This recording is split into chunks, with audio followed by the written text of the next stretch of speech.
할렐루야. 오늘 저는 여러분들과 함께 이 아침에 축복의 원리라는 제목으로 함께 은혜의 말씀을 나누고자 합니다. 마태복음 14장 19절 20절 말씀 우리 같이 함께 읽습니다. 시작. 떡 5개와 물고기 2마리를 가지사 하늘을 우러러 축사하시고 떡을 떼어 제자들에게 주시매 제자들이 무리에게 주니 다 배불림이 있고 남은 조각은 12바구니에 차게 거두었으며. 아멘. 미국의 메트로 골드윈 메이어라고 하는 유명한 영어 회사가 있습니다. 이 회사 설립자는 그 회사 이름의 끝자인 메이어라는 분인데, 이 메이어가 어렸을 때 친구와 아주 대단하게 싸운 적이 있었습니다. 메이어는 친구에게 맞고 집에 돌아와서 분통을 터뜨리면서 친구를 욕을 했어요. 그러자 어머니가 메이어를 산으로 데리고 가가지고 친구 욕을 실컷 하라고 그랬어요. 메이어는 산을 향해서 소리쳤습니다. 이 나쁜 놈, 못된 놈아. 근데 그 소리가 메아리가 되어서 자신에게 10배의 소리로 되돌아옵니다. 그러자 어머니는 이번에는 하나님이 너를 축복하신다라고 잊혀보라고 말을 했어요. 메이어는 그렇게 하자 동일하게 메아리가 자신에게 축복의 말로 되돌아온 겁니다. 그때 메이어는 깨닫게 됩니다. 내가 남을 위해 한 번의 욕을 하면 그것이 10배로 되돌아오고 남을 위해 한 번을 축복하면 10배로 축복이 되돌아온다. 메이어는 이 교훈을 평생 마음에 새기고 MGM이라고 하는 큰 영화 회사를 세우게 됩니다. 도시의 중심가에서 작은 식당을 운영하는 최 집사님이 새해를 맞아 결단하고 30여 년 동안 열어왔던 식당에 주일은 쉽니다라는 표지를 내걸었습니다. 이제 비로소 나와 내 집은 여호와만 섬기겠다는 신앙 고백을 할 수 있어 기뻐했다고 했습니다. 지난 주일은 종업원 10명을 교회에 등록시켰습니다. 주일에 예배 드리는 것을 그날 근무하는 것을 인정해 주었어요. 종업원들이 기쁨이 얼마나 컸겠을까요? 목사님으로도 주일을 잘 지키려는 설교를 듣고 두 가지가 가슴에 꽂혔습니다. 첫째는 잘 사는 것도 좋지만 잘 믿는 것도 중요하다는 것입니다. 둘째는 주일날 문을 닫으면 안 믿는 사람의 장사가 잘 되니 이 또한 큰 기쁨이라는 것입니다. 이 두 가지 깨달음으로 인해서 제 삶이 달라졌어요 라고 말했어요. 주일 성수가 가다준 복이었습니다. 사람은 변해야 됩니다. 그 변화의 순간이 바로 복된 삶의 초입입니다. 오늘 본문 말씀에는요, 빈들에서 해가 저물고 굶주린 무리 가운데 우리 주님의 축복의 역사가 나타났으며 도무지 해결할 수 없는 어려운 환경 속에서 모든 불가능한 일들이 놀랍게 해결될 사실을 여기서 보여주고 있습니다. 저는 이것은 과거사가 아니라 오늘도 모든 불가능과 절망 속에서 주님의 축복 역사가 나타날 수 있고 또 놀라운 기적이 역사가 나타날 수 있음을 말해주고 있다고 생각합니다. 세상 사람들은 신자이건 불신자이건 복 받기를 갈망합니다. 더욱이 우리 신자들은 주님의 복을 받기를 원하지요. 왜냐하면 우리의 생애 가운데는요, 주님의 축복이 꼭 필요하고 뿐만 아니라 주님의 축복만 있으면 모든 문제가 되지 않음을 믿기 때문입니다. 환경이 나쁜 것도, 재주가 좀 없고 학식이 부족해도, 물질이 좀 부족한 것도 우리 주님의 축복만 있으면 문제가 되지를 않기 때문입니다. 오늘 본문 말씀에도 보면은 주님께서 하늘을 우러러 축사하시니 돈도 없고 해질 무렵 빈들에서 무려 5,000명이나 되는 많은 사람들에게 보리떡 5개와 물고기 2마리로 모두가 축복으로 풍성하게 해결되었다는 사실을 볼 수 있습니다. 그것은 축복의 모든 근원이 되시는 사랑하는 우리 주님께서 거기에 계셨기 때문인 줄 믿습니다. 할렐루야요. 자, 이러한 축복의 근원이 되시는 우리 주님은 지금도 살아계셔서 우리와 함께 하심을 여러분 믿으시기 바랍니다. 더욱이 하나님의 모든 역사는 전적으로 축복에 근거하기 때문에 하나님의 축복이 없으면 어떠한 열매도 나아가서는 아무런 성과도 없다는 사실을 여러분 아시길 바랍니다. 어떤 이는 인물도 훌륭하고 애써서 기도도 하는 것 같고 노력도 하고 수단과 방법으로 비상하게 쓰는데도 별 효과가 없는 것. 이건 왜 그런가? 왜 그런지 아십니까? 그 가운데 주님의 축복이 함께 하지 않기 때문입니다. 진정한 주님의 축복만 나타나면 어려운 문제, 어떠한 난관도 문제가 될 수 없어요. 오히려 어려운 환경, 인간의 생각이 도저히 불가능하다고 생각되는 문제가 더 큰 기적을 나타내는 기회가 되고 발판이 되기 때문입니다. 어떤 이는 이렇게 말합니다. 하나님은 복을 주실 때 반드시 고난의 보자기에 쌓아주신다는 거예요. 그 쓰디쓴 고난의 보자기가 나에게 던져질 때 그것을 믿음으로 받으면 그 속에서 오묘한 하나님의 복의 축복의 원리를 발견할 수 있게 되는 줄 믿습니다. 본문 말씀을 통해서 오늘도 불가능이 가능으로 변하여 놀라운 기적과 주님의 축복이 임하게 하는 이 몇 가지 원리를 찾아보는 가운데 함께 은혜의 시간이 되기를 축복합니다. 첫째, 내 생각과 계산을 초월해야 주님의 축복의 역사가 나타납니다. 주님의 축복이 나타나는 데 있어서 제일 큰 방해는 인간의 생각과 계산입니다. 요한복음 6장 1절 이하에도 오늘 본문 말씀과 같은 기사가 나와 있습니다. 그때 장 빌립은 계산적인 생각으로 지혜로운 척하고 대답했을 때 주님은 그 계산적이고 부정적인 사고를 무시하고 오히려 안들에게 가져온 보리떡 5개와 물고기 2마리로 놀라운 축복의 역사를 일으키셨다는 것을 보게 됩니다. 이와 같이 하나님의 일은 인간의 능력이나 재능이나 유식한 지식으로 조성되는 것이 아니라 하나님의 복에 의해서만 조정된다는 사실을 우리는 보여주는 거예요. 하나님의 복은 인간의 활동에 근거하지 아니하는 하나님의 활동이기 때문에 인간적 계산의 근거와 관계없이 내려주시는다는 사실을 깨달아야 될 줄 믿습니다. 하나님의 역사의 열매라고 하는 것은 인간의 자원에 비례한 것이 아니라 전적으로 주님의 축복에 비례합니다. 다시 말해서 하나님의 축복의 역사는 어디까지나 인간의 재능이나 능력이나 인품에 비례하는 것이 아니라 사람의 생각과 나의 계산으로는 불가능하고 안 될 것 같은데도 하나님의 축복이 있기만 하면 놀라운 기적의 열매를 맺힌다는 것입니다. 우리 인간의 모든 사건과 일은 원인에서 결과를 생각할 수 있으나 하나님의 축복의 세계는요, 인간의 이론과 계산이 통하지를 않습니다. 왜냐하면 하나님 자신이 곧 원인자이기 때문입니다.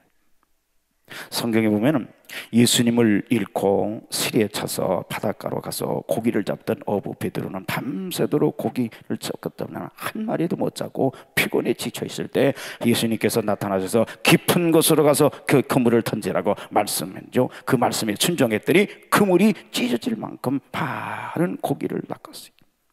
이 말씀은 곧 하나님의 축복을 방해하는 인간의 생각과 계산을 용감히 과감히 버리고 순종할 때 축복의 열매를 내줄 수 있게 된다는 거죠.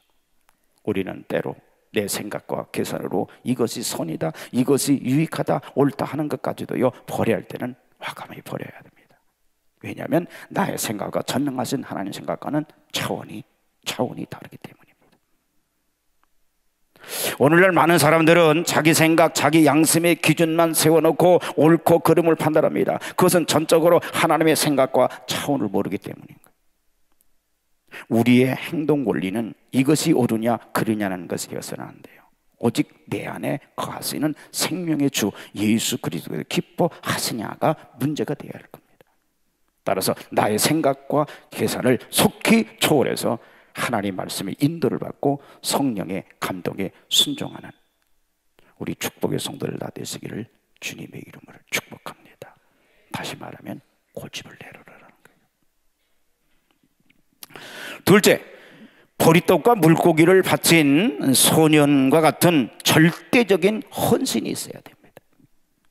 비록 보잘것없고 먹어볼 것조차 없는 보리떡이었으나 예수님의 소리에 들려질 때 주님이 축복하심으로 5,000명이나 먹이고도 남는 역사가 일어나죠. 여러분, 내 생각에는요, 크든 작든 잘났든 못났든 많든 적든 상관이 없이 얼마만큼의 정성과 헌신이 담겨져 있느냐에 따라서 하나님의 축복의 역사가 나타난다는 사실을 믿으시기 바랍니다. 프라모스칸 베드로나 다른 제자들도 예수님을 따르려 할 때 생업인 배와 그물과 부모 형제까지 다 버릴 수 있는 헌신적 결단이 있었기 때문에 위대한 전도자들이 되었던 거죠. 오늘날 우리 생애 가운데서도요, 하나님을 향한 절대적인 헌신이 없기 때문에 하나님의 축복이 나타나지 않는 거예요. 진정으로 보리떡을 바친 소년과도 같이, 또한 과부의 엽전 2푼과도 같은 정성, 사르밧 과부의 헌신과도 같은 전적인 희생과 헌신을 다하는 삶을 살려고 할 때 마치 어린 나귀가 희생하면서 예수님을 등에 모시고 갈 때에 백성들이 깔아 놓은 곳을 밟고 또 예수님과 같이 칭송을 받게 된 것 같이 하나님의 놀라운 사랑과 또는 세상적으로도 칭송받는 축복된 삶이 된다는 사실을 여러분 믿으시길 바랍니다. 믿으시길 바랍니다. 창세기 22장 2절에 보면 하나님께서 아브라함에게 이렇게 말씀하십니다. 자, 읽을까요? 시작. 네 아들, 네 사랑하는 독자 이삭을 데리고 모리아 땅으로 가서 내가 네게 지시하는 한 산 거기서 그를 번제로 드리라. 여러분, 이것은 하나님의 비전을 이루기 위한 온전한 헌신이라는 메시지를 우리에게 주고 있습니다. 여기서 모리아라는 말은요, 여호와의 계시 또는 하나님의 비전이라는 뜻입니다. 그래서 어느 영어 성경 번역에서는요, 영어로 The Land of Vision, 그러니까 비전의 땅이라고 그렇게 해석을 했어요.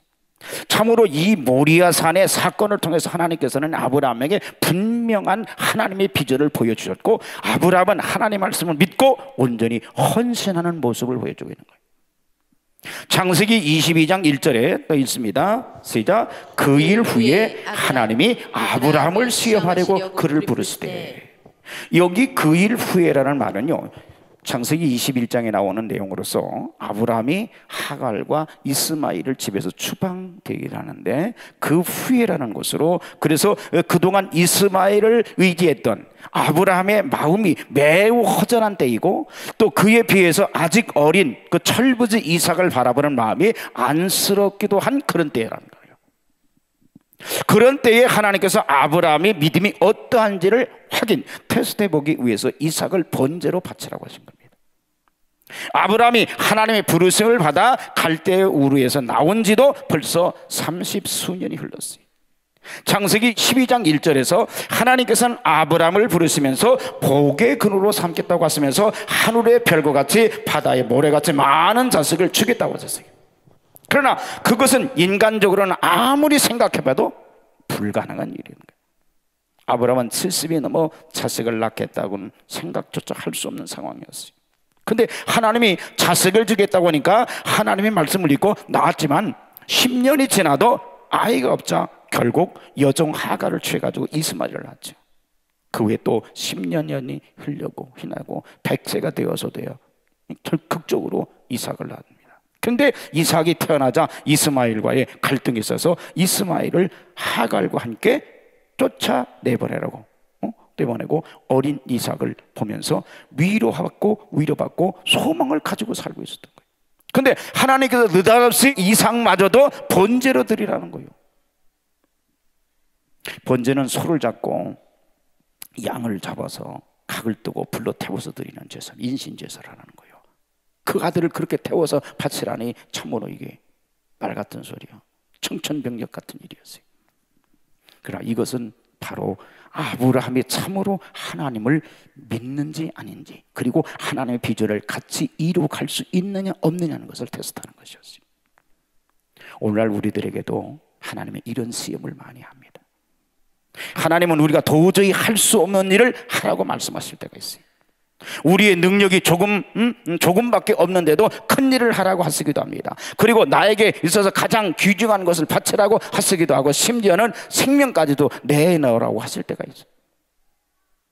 사랑하는 성도 여러분, 혹시 여러분 중에는 이런 하나님의 시험을 받고 있는 분 안 계신지요? 비록 어려운 시험을 당하신다 하더라도 결코 당하거나 실망하지 마시고 당당히 시험에 임하시길 바랍니다. 우리 시험에 응하면 되는 거예요. 합격은 주님이 하시면 되는 거예요.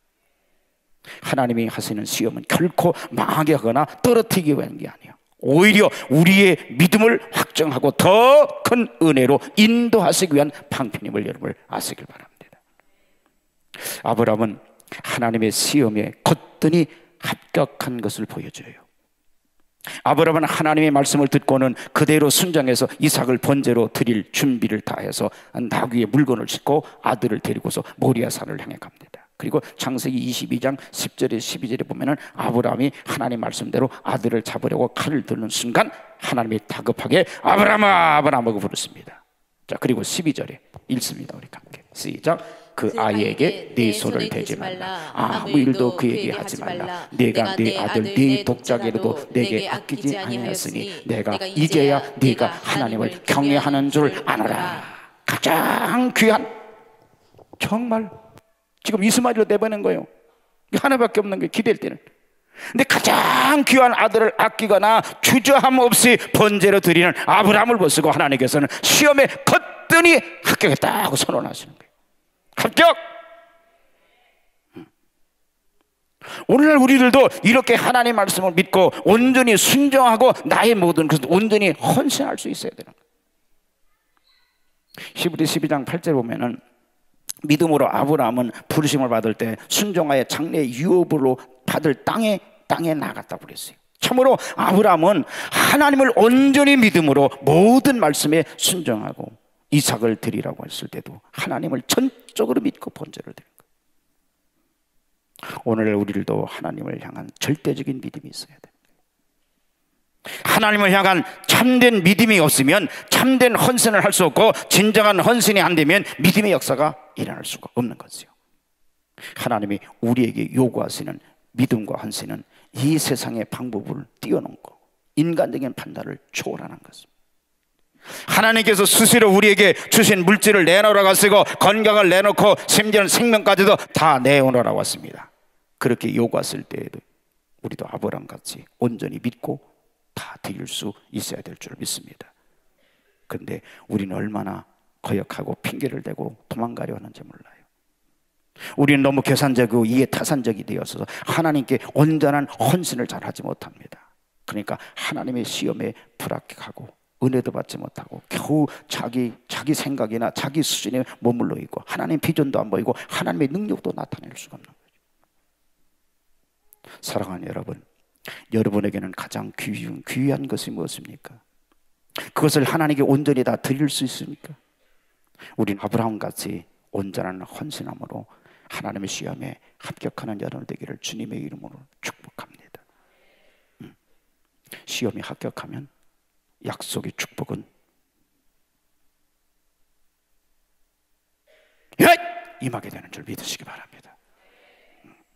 셋째, 축복의 비전이 있어야 됩니다. 즉 꿈을 가져야 된다는 말씀이에요. 믿음의 사람은 꿈의 사람입니다. 성경은 우리에게 꿈이 없는 백성은 나간다고 그래요. 성경 자체는 꿈이며 꿈을 주는 거예요. 자, 요엘서 2장 28절 있습니다. 시작. 그 후에 내가 내 신을 만민에게 부어주리니 너희 자녀들이 장래 일을 말할 것이며 너희 늙은이는 꿈을 꾸며 너희 젊은이는 이상을 볼 것이며. 여러분, 젊은이, 자녀, 노인 다 뭐라는 거예요? 비전이 있다는 거예요. 비전. 성경은 주님은 우리들에게 나이 불분하고 뭘 주느냐? 비전을 줘요. 비전을 줘요. 할 수 있다. 아마도 제자들이 보리떡 5개를 보고 5,000명을 어떻게 먹이느냐고 부정하고 비웃고 자리 정돈도 하지 않고 주자고 하는데도 수정하지 않았다면 기적의 역사가 나타났을까? 안 나타났죠.